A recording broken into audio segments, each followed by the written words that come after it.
Hi, my name is Michelle, and as 2020 is coming to a close, I wanted to look back at how my art has improved over the years, or more accurately, how it's changed. I'll be redrawing a piece I made in 2014, which I drew again in 2016, and we're gonna do it one more time in 2020.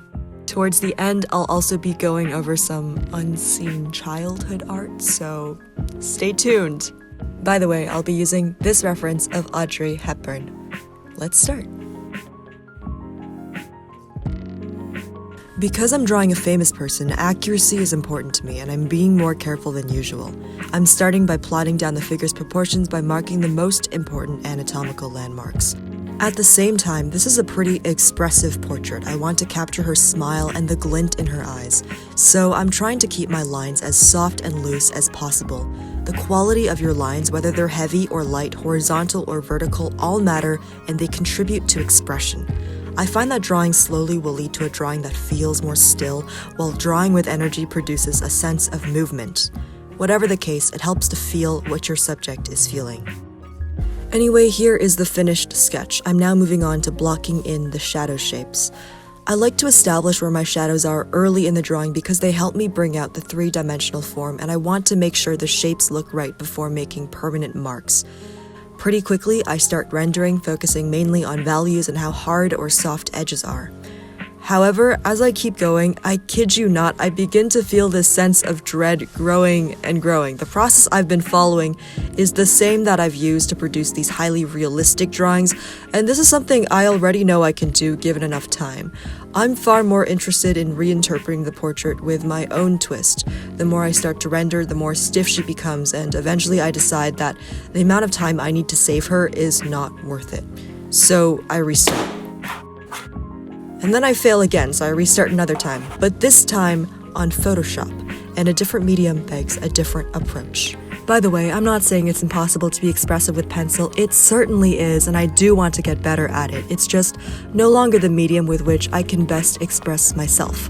I want this redraw to reflect my current abilities and interests. Now, I know that digital art comes with a lot of shortcuts. You don't have to be perfect on the first try, so it's easier in that respect. You can always delete, resize, crop, and add filters to your heart's content. Like with any tool, it makes some things more convenient, but also introduces its own challenges and new standards. The thing I like most about digital art is that it allows me to spend less time on tedious tasks and more time experimenting.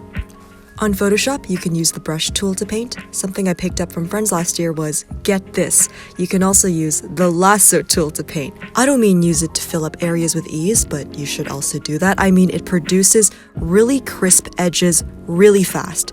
I don't know how obvious that is, maybe I'm just out of the loop, but in case you didn't know, you're welcome.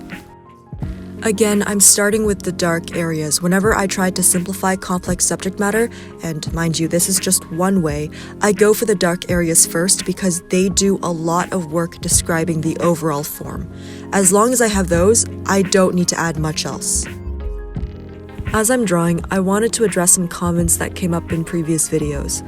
A lot of people have said that while it's inspiring to see my work, it can also be discouraging, and I know how you feel because I sometimes feel this way towards the people who challenge me.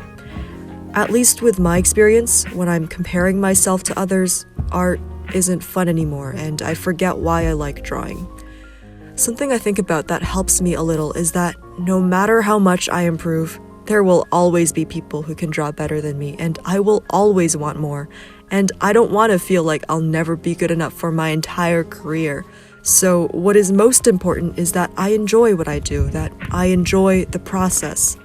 I would also much rather feel challenged than bored, and I'm grateful to everyone who pushes my art to better places. I wish I could give you better answers, but I'm still figuring this out for myself.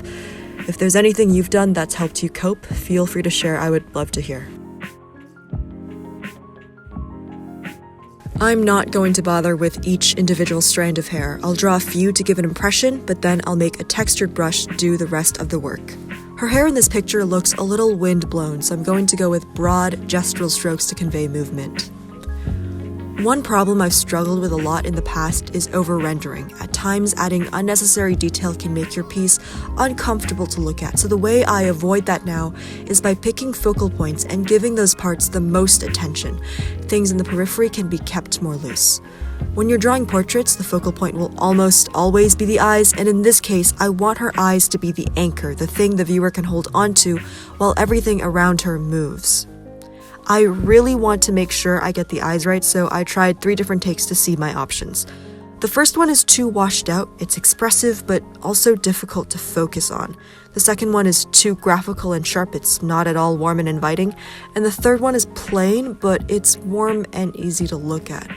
I'm gonna try blurring it a little more. To finish things off, I'm playing with some filters. Above all, I want to preserve expression, so I'm going to avoid ones that brighten her face. These little lines here are quite essential in communicating emotion.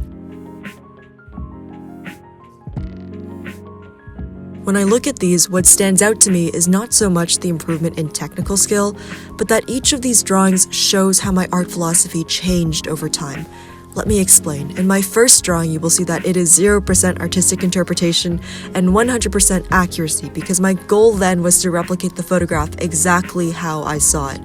At the time, I thought this was the most important skill for me to practice, and it also happened to be the skill that garnered the most attention from others. As I get older, we see a continuation of this emphasis on accuracy. This is a much harder piece to draw because it's not so black and white, but has these intermediate values in gray. At this point, we also see that I'm trying to change elements of the reference as opposed to replicating it.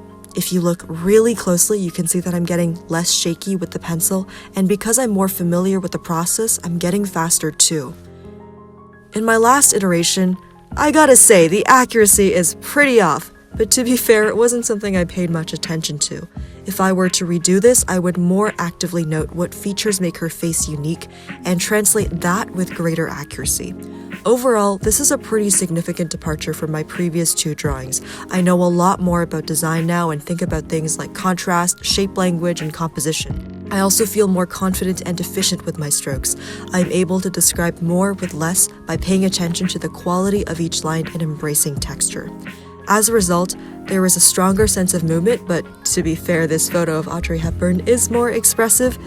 In fact, as I continue to compare my drawing to the reference, I feel like my interpretation could have been way more expressive, especially in the face area.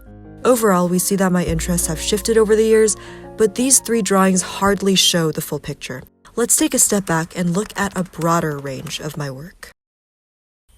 I'm not self-taught. I learned over weekends at an atelier starting when I was 12, and that was when my art, both in terms of subject matter and technical skill, really started changing. Before then, I mostly drew whatever I thought up in my head. Being highly impressionable, I saw the methods they taught me as a more worthy form of art, which isn't true, it's just another way of interpreting the world.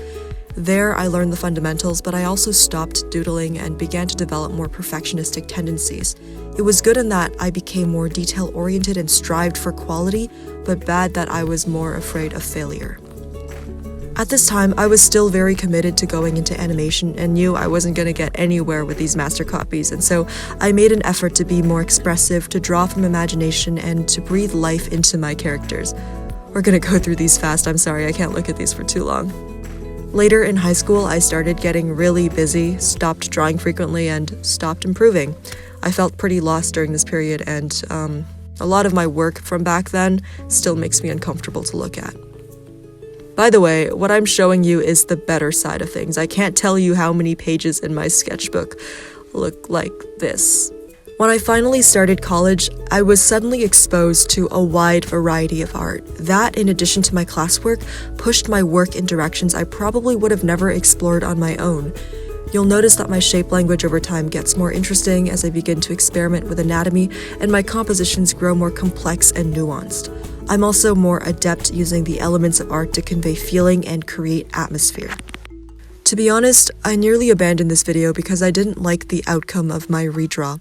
But ultimately, I felt that sharing process, even when things don't turn out stellar, is valuable in that I'm being more honest with my work and my abilities.